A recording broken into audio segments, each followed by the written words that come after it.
గారు అంటే ఇక కొందరికి నవ్వు వస్తుంది, కొందరికి నవ్వు రాదు.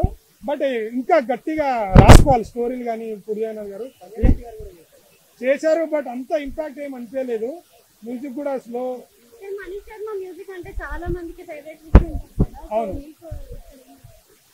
అంత ఇంపాక్ట్ అయితే ఏం చూపెట్టలేదు. సో ఇంకా ఇప్పుడు పాన్ ఇండియా రేంజ్ లో వెళ్తున్నారు, మంచి కథలు వస్తున్నాయి. మళ్ళీ ట్విస్టులు వచ్చినప్పుడు మనం ఇంకా పాత రొటీన్ దగ్గరికి వెళ్తున్నాం. అంటే ఒక రొటీన్ సినిమా చూసినట్టే అనిపిస్తుంది. ఇవన్నీ పూరి జగన్నాథ్ తీయంది కావు, ఇవన్నీ ఎప్పుడో తీసేశారు. పూరి జగన్నాథ్ ఎప్పుడో తీసేశారు ఇవి. దాంట్లో తీసిన దాంట్లోనే కొద్దిగా మ్యాజిక్ చేసి తీసారు. బట్ ఇంకా గట్టిగా రాసుకోవాలి. అంటే రామన్న ఎనర్జిక్ గా అంటే హీరో చేస్తాడు, బట్ స్టోరీ ఎంగేజ్ చేయాలి, క్యారెక్టర్స్ కూడా వావ్ అనిపించాలి. అలాంటి మూమెంట్స్ ఎక్కడ అనిపించలేదు.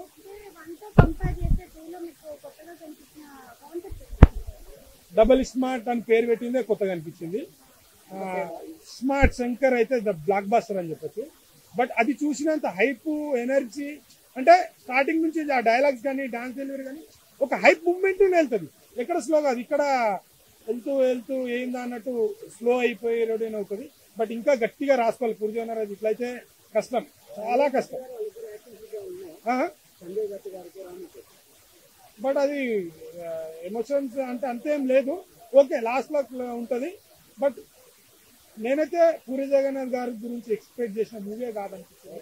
మనకి ఇస్మార్ట్ లో చూసుకున్నట్టయితే సపోర్టింగ్ రోల్ గా సత్యదేవ్ ఉన్నారు కదా, ఇందులో సంగీత అనుకోవచ్చు.